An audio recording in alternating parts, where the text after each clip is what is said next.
Hey everybody, it's Tyler with Gaia Gaming. Um, I'm back. I'm back from California, from Bandai Card Fest 23-24. And I wanted to give you guys a little recap of the event, talk about my deck list, my matchups, my experience. So I don't know if I'll mark this as a deck profile or as a recap or what, but whatever it is, maybe I'll put both. So whichever one you're here for, you're here for. Bandai Card Fest was this past weekend in Los Angeles, California. I'm so sorry, guys. I have really chapped lips from the flight and the dry air in California. My voice is gone from screaming so much during the finals of both Digimon and One Piece. It was a really fun weekend. I spent with a lot of really good friends. There isn't even enough time to shout out anyone, to shout out everyone I want to shout out. The biggest thanks to just the TOs running an insanely smooth event. On the Digimon side of things, there was a small holdup because of a huge situation beyond anyone's control with the app. The two different apps, the Bandai TCG Plus app had its own set of problems that created a bit of a delay, as well as BCP having a different set of circumstances that, when combined together, created what I honestly believe would have been an insurmountable a type of delay for any other TO. But PPG being so experienced, the team that was helping PPG run it being so experienced, Sushi, Nightmare, Danny G, Nina Machado, and everyone just crushed it. Honestly, I mean, outside of I think it was a 35 to 45 minute delay after round 2 to get the buys sorted, it was smooth sailing from there. I think there was just the one repair after that round, and realistically, not many pairings changed. It was just that they had to add a couple people in because of a BCP problem that I don't want to speak too much on because I don't fully understand it. But Digimon side of things, super smooth. All the rulings that I saw were handled well. For the most part, players were friendly.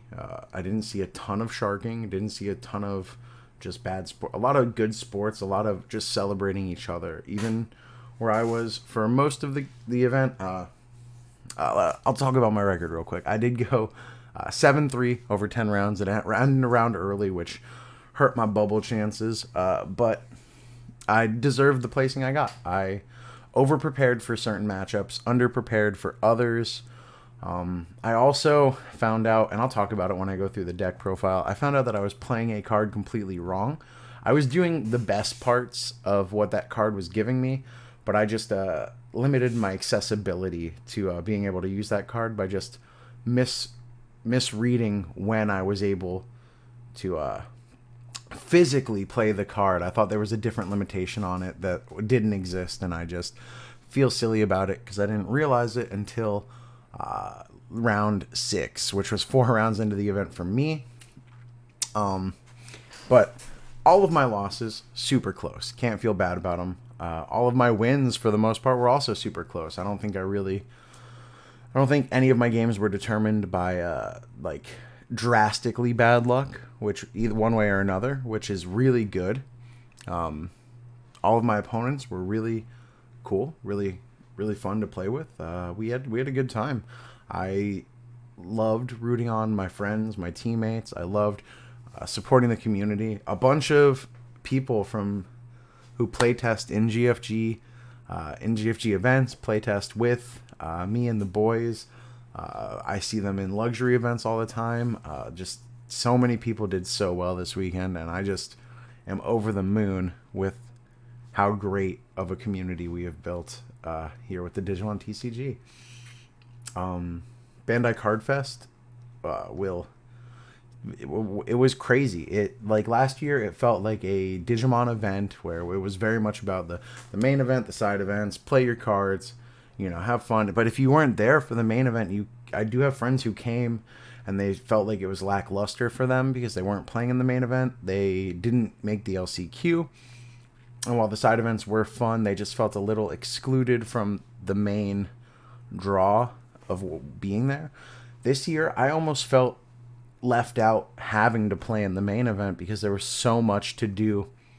Not just like side event wise, like side events were cool too, but the actual card game fest part of Bandai Card Game Fest was insane. They had booths showing off all the different card game properties, all the different manga properties, things to come. They had demos of Union Arena, which was cool. I'm not super interested in Union Arena as a game, but all the properties look great. The alt arts in those cards look fantastic. They had One Piece manga panels. They had all this really cool, really just hype stuff. They had so much Digimon stuff. They had voice actors. They had musical guests. Before the finals for Digimon, we had the musical guests who sang some of the theme songs. Before the finals for One Piece, we had musical guests who sang some of the theme songs. And of course, they ended with Butterfly and Braveheart before going into the Digimon finals, which is so hype. And the Digimon finals went to a best of 3 game. People were screaming and cheering. It was on the big screen. It was commentated live. It was so hype. The One Piece, they ended with We Are, with updated animation for the new Straw Hats, and that was really hype. I mean, I'm not huge on the IP of One Piece, but it made me want to watch it. It made me feel good, and the One Piece finals was also incredibly hype. I'm super stoked. Congrats to the winners. Congrats to Jonas and Jackson for representing the U.S. for One Piece. Congrats to Bryce and Peter for representing the U.S. in Digimon. I mean, regardless if you guys watch me or not, like I know Jackson used to play in our Digimon events, and he was a big part of our community for a little bit, and he's moved on to One Piece, and he is crushing it. And I mean, I see Peter and Bryce play over in the luxury events and the winner cards all the time. I see their names in the community, so whether they know me or not, I feel like just watching this stuff happen was so hype. Speaking of which, while the TO event side of things ran really smooth for Digimon, I know there were hiccups in other areas. I can't speak to them. I don't know a lot about it. I do know that my teammate who played in the One Piece event didn't get to start his first round after his buys until like well into the afternoon, like 2 or 3 p.m. if I remember correctly, which is insane. I know they were dealing with the same type of struggles that we were on Digimon side and maybe weren't equipped in the same way to handle it. So I hope that improves moving forward. I think that the convention center staff was ill-equipped to handle. I think they thought this was going to be a smaller event, and we really showed them that it wasn't, because they didn't have ropes for lines, they didn't have signs for lines, they just had people in coats telling conflicting information to the masses. Specifically on day 2 to get in for the side events, me and Dan waited in a line. We're like, is this for One Piece or Digimon players? They said this line's just for anyone who is a player. This line's for anyone who's a spectator. And then Dragon Ball is in this line because Dragon Ball was holding a concurrent event separated by a wall, unfortunately. But so we were in just the player line. We get to the front and they're like, oh, this is for One Piece specifically to get into the center. We had to go all the way back to the back. We ended up only being able to play in a single side event because of that. So the convention center staff was kind of a letdown. I don't think they were prepared properly, which is unfortunate. And it's hard to really... it's hard to hold the accountability there because that's not on the people who ran the tournament side of the events. That's not on Bandai specifically. It feels like it's on the LA Convention Center, unfortunately. I don't want to be too negative because I feel like the positives far outweigh any of the negatives. I think this felt like a con. This felt like if you were going to be a spectator, it was still worth it. The amount of hype that this built within the community, I saw truly and drastically. And I mean, it was so good. They chose the perfect people to cast both events. Steven and Yoshi did a fantastic job for Digimon. Yoshi might be the best hype man that I've ever seen for the Digimon card game. He really does know how to get people engaged and feel excited. they had, you know, Ying, Human, and the other casters for One Piece. I don't know as well because I don't follow One Piece content. I'd love to, I just don't have the time. But it was a really well executed in the regards of the stream. I know that they recorded a lot more gameplay, and that'll be coming out through various content creators' channels. I think that that's smart the way they did that. If we weren't going to get a live stream the whole time just due to limitations, I'm glad that they made the choice to do a more limited capacity of live stream to give really good content in the future, hopefully, of this event.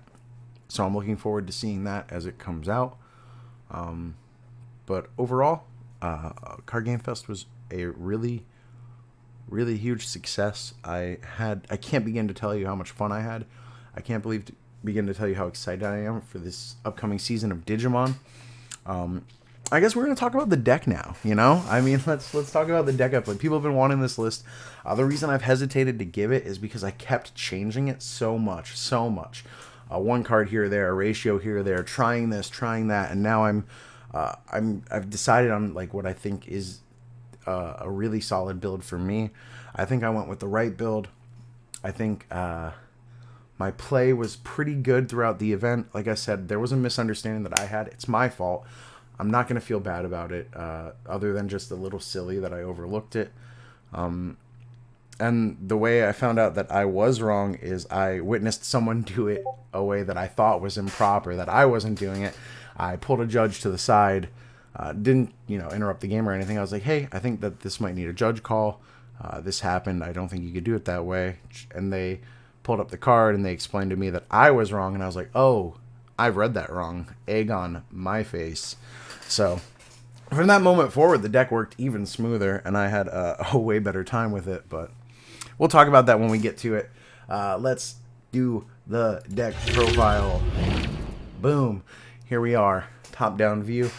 We played Beelstarmon. Did you have any doubt? It's one of my favorite archetypes in the game. It's Beelstar, baby. I love Beelstar. So for my eggs, we played 4 Sunamon. I think it's the best egg for the purple Beelstar engine. If you're running the Guru package, if you're running most packages outside of in the past, you would run, you know, like scatter mode, very rush. It would be very less stack oriented, so it would be a lot of just drawing cards. But we have the 4 Sunamon. They worked really well. I love the way it gives you advantage. I love the way ostensibly the only egg you could really play. For the rookies, we played 4 of the starter deck Gabumon. This is a Guru engine Beelstar, Bark Star, if you will, Wolf Star, whatever you want to call it. It's the Gabu engine. I feel like this is core. We played the one of old starter deck Gabu. It has the same inheritable. It's not once per turn, but it doesn't give you the memory. I still enjoy this one better. But I would probably play more of this if it wasn't limited to 1. I don't know if I'd be on 4 necessarily. I don't know if it takes the spot of Floodgates. It might. Definitely might run at least 1 more. For Gabu X. Gabu X is pivotal. This was definitely one of the best rookies to see once you have a different rookie, because it helps you just pass turn, search more pieces. It starts to accelerate your discard engine. Really strong. For the Floodgates, we ran 2 Psychmon and 1 Gazi. The Psychmon really good into a lot of the matchups this format. Really good into Anubis, realistically, is what it's really good into. The Gazi's really good into Anubis as well, and they both also help you against different Beelstar decks. They both help you as well. Well, the Gazimon helps you as well into Anubis. If you end up playing... I played a Blue Flare deck. Psychmon came up. It's super helpful against Blue Flare. I played... the Gazimon helps into Red Hybrid if they have that Takuya inheritable. Just Purple has access to these 2 Floodgates specifically, which are really strong Floodgates. There's even an argument to play another Gazi over the Psychmon, because I almost feel like the memory gain is the most powerful part of Anubis. To a certain extent, but I liked it fine like this. I For this format, I definitely think 2 Psychmon is right, but I could see going to 1 and 1. I wouldn't hate it. Overall, I was solid rookie lineup. I don't like going to less than 12 in any deck. And there were still times where I did miss rookies, which was a big part in testing that I was very unsure of, because in this deck, the way I was playing it, missing rookies, you need to evolve to get your draw power. So if you missed the rookie, it felt like you were very stuck, because you don't have a great way to momentum up without the rookies. For champions, we ran 4 of the starter deck Garuru. The security effect is crazy if it goes off in a capacity that helps you. But other than that, draw 1, discard 1. It's inheritable. Draw 1, discard 1. Peak. We ran 4 Guru X, which quite honestly, I understand why this is getting limited. Drawing 2, discarding 2, gaining a memory is insane. The inheritable battle protection you could do a lot of really cool things with. Same with the Gabumon. The inheritable battle protection is paramount to some of the really cool moves that this gives you access to. I did run the single promote. I don't know if I necessarily won any games with promote, but having it is, I still think, worth it, important. That being said, if you're not a fan of promote, there are other ways to facilitate going for game, even if you started with nothing that can attack or only one thing that can attack. So this could be the other starter deck Garurumon. There was a point where I was playing both the other starter deck Garurumon and the promote. I could see a world where I play that over the promote, but I'm a big fan of having promote. Again, because a lot of your digging is by evolving, and there's a world where it's worth it if you are setting up an ugly stack up front to facilitate a better stack that you're starting to build in the back. Evolving over a Garuru with this for 1 to get more draw power doesn't feel bad, because it also places this in the trash if it dies. But overall, I felt confident with the level 4 choice there.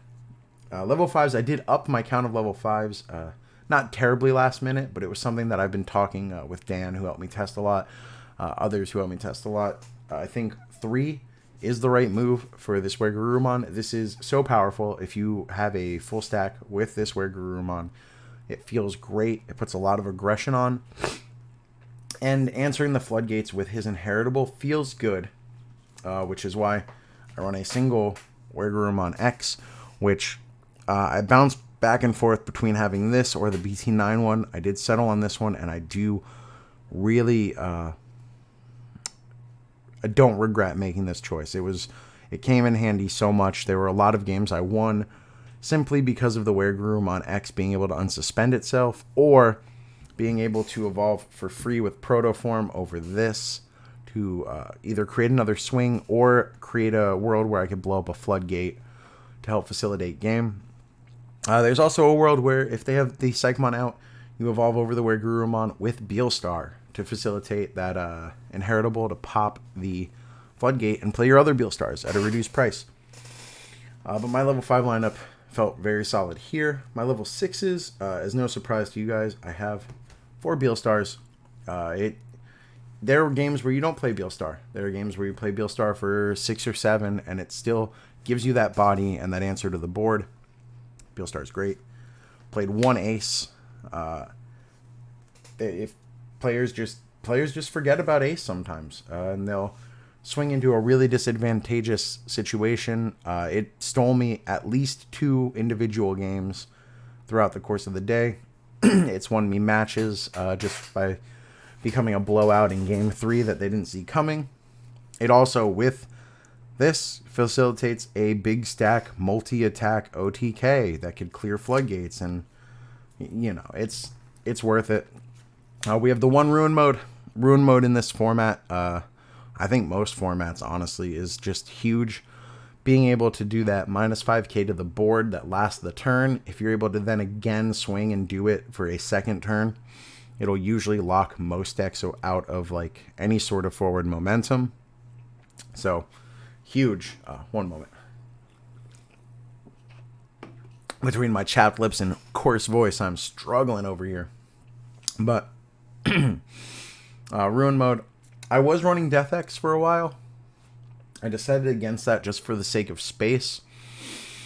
After really testing and feeling a little discouraged as my testing was going fairly bad. It was doing really good at the beginning, and then as I went on, I felt not confident. I felt like I had to high roll to really get to the points I wanted to without within the deck.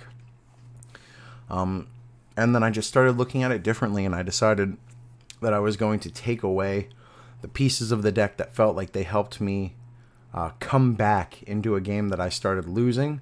And instead, I took away comeback cards, for lack of a better term. Some of them, not all of them. I mean, a lot of this deck is comeback potential. But I took out some of the more niche comeback cards for cards that help progress my game state in better ways. So I did take out Death X. I was running Ice Wall for a little bit, which I really liked because you were able to recycle it with the new X antibody inheritables. I took that out. Just felt like, as far as flex spots go, as silly as it sounds, that was a flex spot for this deck archetype. And I put in, well, let's talk about some of that. So for the Tamers, I did have 2 of the memory mats for a while. I did want to go back to a bond mat again. Part of my problem were certain games felt like I was just getting to it so slow. The memory mat is just so good, though. I did miss having 2 sometimes, but I didn't regret going 1-1 because playing the bond mat as an opening move with a Gabumon is my favorite opener in this deck. It just generates a ton of advantage, so I don't regret the split. For options, here's the one I read wrong. X Antibody Protoform. While I was doing the trick that I feel like I told everyone who's anyone about that was playtesting with or against it, the fact that it is a replacement effect on deletion, so when it would be removed from the field by an effect, is it by an effect specifically? Other than by one of your effects. Got it. So while it would... I lost my train of thought. I was doing the cool thing where when you die by battle, you can trigger both Protoform. Toast, I'm recording a video. Do you mind? So when it would die, because it's so when it would be removed, you could trigger both Protoform as well as the inheritable. So you can put this back to security, get a piece from your sources back to hand. That part was always sick. That part generated tons of advantage for me. There were games against red hybrid decks where this essentially would save me from getting killed several turns in a row because I would continue to put back 1, answer their field, and they were unable to clear the 1 security and swing for game. There were other games where it just became they had to chip into it and give it back to me so that I could generate more advantage. The thing I was doing wrong with this card is I misread it. Don't ask me how. I'm going to blame the public school system in Florida. I was under the assumption that you could only use this to evolve a non-X antibody Digimon into a Digimon with X antibody, but this is to evolve any Digimon into X antibody. So for the first 4 rounds I played, the first 6 rounds of the tournament, I was not evolving Gabu X into Garuru X for a reduced cost or gaining any benefit from this card. There were a lot of turns that I passed that I didn't need to. A lot of turns that I didn't have this to take advantage of its effect when I could have. There were just a lot of games that I feel I could have navigated a lot better had I known that earlier. So this is the biggest PSA from me, who knows a lot of niche rules. Read your cards. Read them thoroughly. Read them well. Make sure you understand completely and put more testing in, because that got through all of my testing that I didn't realize that I was doing that wrong. Silly me. Because essentially, I was before I knew, the most times I would use this, I would do it for no memory benefit, because I would just go from Garuru to Garuru X, which wouldn't save me any memory on evolution because it's already free, but I was like, I need this in my stack to take advantage of it. Once I knew, there were a lot of games where I went from Gabu X to Garuru X still for 1 memory, which before I would be paying 3 for, not have Protoform in stack. I was a silly little boy, and I instead evolved into a silly little man once I knew the truth. Protoform, amazing card. I will sing the praises of this card forever. It is great in this deck. It is great in any deck, I think. Just being able to sculpt your hand back, and the fact that it could stack with other protection to where you don't have to lose your stack, but you can still gain the benefit of this is huge. One of Calling from Darkness. You got to run it. Speaking of sculpting your hand, what's better than that, baby? We ran 2 Wisdom Training. This was the change I made last minute. I dropped Death X and Ice Wall for 2 Wisdom Training. The reason for this being when my hand felt really bricky, using this to try to unbrick, to dig a little deeper, felt really good. Also, reducing the cost to Digivolve in a deck that's very stack-based. This card won me so many games, maybe not directly, but on a micro level. Just evolving into the Where Garurumon for 1 was huge. Evolving into Garuru X for 1, also huge over a not Garurumon. Digging too deep, even if you're only grabbing an option, can be great. I'm very glad that I decided to play this. It felt like it completed the deck. And then we played a bunch of options. We got 4 Rivals Barrage, 4 Cocytus Breath, Choose Your Poison. We're answering everything. 2 Nailbone. Nailbone, in this format, used a lot less to extend your board, like it was a lot the last time I played Beals. But there were times where you need to use this to win the game. And there were times where this facilitated board states where I could, get a Gabu out with the promote, swing the promote, and then evolve Gabu to Gabu X. Evolve that into, whatever. It just, Nailbone is a lot of value, especially if you're paying it for less than 7. We have the Happy Bullet, just to be able to clear multiple bodies if the opponent isn't really thinking about it. Against Devas, this is really strong because a lot of them are the same DP. Both their level 5s and level 6 lineup. This can also answer any level 7 for the most part, as long as it's the only thing on board. Because Rivals, same thing. Happy Bullet just used to be the only way to answer 7 before Rivals. That's why Cocytus Breath is also important. It's not level-based. Happy Bullet feels good. You can only play it really when Beal's on the board, but I like it. We have a Fly Bullet, just so there's targeted removal from security or from the Beals in case you need to pop something that isn't their highest level or lowest DP. So if they're swinging wildly, this could blow up a Psychmon and then maybe give you a good turn the next turn. And our final option was a Metal Storm. Metal Storm, I really didn't underestimate it because I knew it was good, but I underestimated the paying 5 if you controlled the X antibody under one of your Digimon. So there were games where passing turn by being at like a Where Garu X or Garu X by 5 and then unsuspending it to protect it from being swung over. Super strong. I think maybe the one change I might make is dropping a Cocytus Breath for a second Metal Storm, because your other kill button is once you're swinging a bunch. If you don't have the Ginkaku promote, which as a one-of you don't really see it that often, playing the Beelstar to get Metal Storm, even if you don't bounce something, unsuspending your stack is huge. And that's the deck. Like I said, from here I wouldn't change much. It would just be a pick for what you think you do and don't want. Unfortunately, next format, the Garurumon gets limited, so this deck might need a complete rework, which is unfortunate because, from the time BT15 is out, we have a little bit to play around with it before March. So, definitely that new 7-cost option, the Liviamon option, is pretty crazy. The God Thunder, is that what it's called? The 7-cost that kills a 6 and a 4, a level 6 and a level 4 by discarding a card. That goes hard. So that's going to be worth it to play at least one of in here. Probably over the Fly Bullet. Maybe over Cocytus Breath. I think this deck did great. I went 7-3. I had my 2 buys.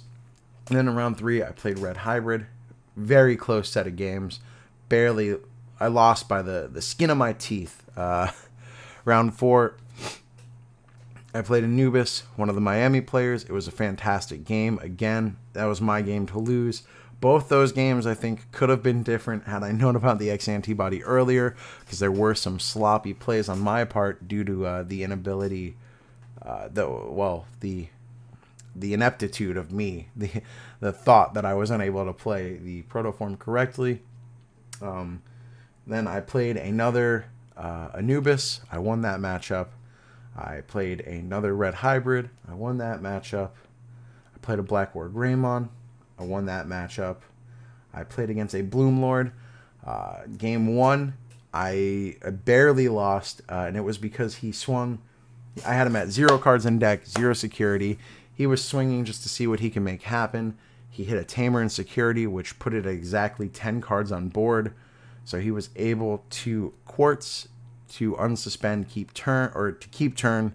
Once he suspended everything, he was able to then swing into my 2 life, trash them both, and he got game. And then game 2, he just did the greatest Bloomlord plays ever. We were both very bricked at the beginning, but his searching, Bloomlord's power is its searchability. He was able to search it up, so he delivered me my 3rd loss. I played another red hybrid after that. I did get that game. I played a blue flare. I did win that game. Then I believe, I don't know how many rounds that is at this point. I'm going through my head. I did play a Shine in the final round. I think we're at the final round at this point.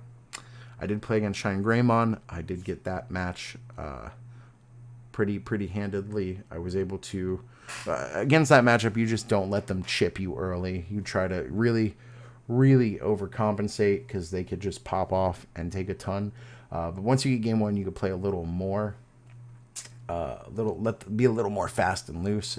I just didn't want to lose to double high roll, so I got the game 1 by being very conservative. In game 2, I was really aggressive, and we got that. And then we ended the round early, and I ended up, I think 150th, 151st, somewhere around there. I don't know what the final pairing was, because Best Coast moved it around a lot afterward, towards the end of the day.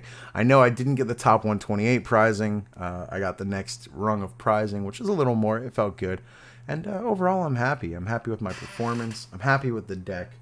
I do really love Beelstar. This is a very long video at this point, probably one of my longest, but hopefully you guys like it. If you want the deck list, you guys saw it. I put it all there, so can't be too upset with me. But yeah, I can't sing the praises enough of Bandai Fest. Big shout outs to our national champions for both games. Big shout outs to everyone who made day 2. I feel like I'm going to miss some people, but let me just hit the day 2 Digimon players that I can remember off the top of my head. First and foremost, Chris Pear from Luxury Gaming. Me and you, we playtest all the time. Watching your come-ups over this past year of gaming have been huge. You've been crushing it, dude. Winning Ultimate Cups, taking regionals, top 8ing, I feel like every event you play in. We played at TCG Con. You won TCG Con. You're crushing it, dude. And you're finishing 4th place day 1. Huge. Making top 32. Huge. Love it. Anthony, Antics, again, Luxury Gaming. You know, we play test a lot. We talk a lot. You're such a humble dude, such a nice, polite guy. You deserve the success you find. I'm glad that me and Dan convinced you to play Melga, and I'm glad you had a great time doing it. Crushed it. Absolutely. V Passion, you playing the GFG events. You're wonderful. You made it with Hunters to day 2. I'm so stoked that you were able to take your favorite deck and show people how well it did. Speaking of favorite decks doing well, David Brito from PPG, you playing GFGs. I see you in person from time to time, bringing Beelsmon and making top 16. You are a legend, hands down the best Beelsmon player in North America. I'm sorry, Tessero. You could stay King of Purple, but Brito's gonna have to be the best Beelsmon player, at least for now, until someone dethrones him. Hector, again, we play tested a lot. We played in some luxury events. You're in stream supporting us. You play in GFG when you can. You made top 8. You came, was it 5th place? That's insane. Especially you told me, I don't want to misspeak here, but I think you told me that this was your first big top for any event, and you did it at Nats. That's crazy. I'm so unbelievably happy for you. And I hope you're happy for yourself too. Joe Dobby, Josh, my man, you did it. I'm glad that you found that staying positive gives you the mindset you need to compete at the level that you want to compete at. You crushed day one. You made it to top 64, and most importantly, you showed the world you can play with the big dogs. I know you felt insecure for a while, and I'm so over the moon that you feel vindicated in the amount of time, effort, and practice. The love you have for this game, insane. Just wonderful. On the One Piece side, other than Jackson, I know Victor. Victor did pretty well. He crushed it. Tien Desu. I used to play in our GOG events too. Friends with Nico. I'm glad I got to meet you in person. I know you did really well. I don't know your exact placements. I don't know the One Piece side of things as much. Nobu, my teammate, my friend, my son, day twoing. You took a big L. It was unfortunate due to some administrative problems on the end of decklist submission, and I know it feels bad, but everyone here at GFG is just so proud of you for making day two. Just man, everyone over there. I think Chris Sock, did you day two? I didn't get as many people who did it, but congrats to all you guys. If I missed you, I'm sorry. Comment down below, and I will be sure to give you your flowers. All my homies. Thank you, Max, for staying with me, Nobu and Dan. Thank you, Dan, for being so cool and setting up the hotel for us. We had a great time, honestly. It was so much fun. Shout outs to Stefan, who did the 3v3 with me and Dan. It was a good time. I had a lot of fun just hanging out with you, talking to you. Thank you to the whole staff again. Shout outs to everyone who said hi. Shout outs to everyone who came up, appreciated me and the team and what we do. I appreciate you guys more than you know. I'm sorry if I seem distracted. I was overwhelmed with my ADHD brain running around trying to say hi to everyone, get everything situated. I'm glad to say I didn't get tilted at all this event. I stayed just mentally on top of things. Even when I was losing, I was doing so gracefully and having a great time. And it was just such a fun event. I cannot wait for next year. Big in-person events always feel good. I cannot wait for Gen Con, because not only do I love Digimon the card game and other card games, I love board games. You see this shit? So, of course, we're going to Gen Con. I hope you guys are there. Come say hi to me there as well. I can't wait for this season. Serialized Omnimons are insane. And I can't wait to compete for them. I can't wait to get my drive back to compete at that higher level. I feel like I've been taking this whole year since last Nats a little more casually, which is cool. I don't mind that.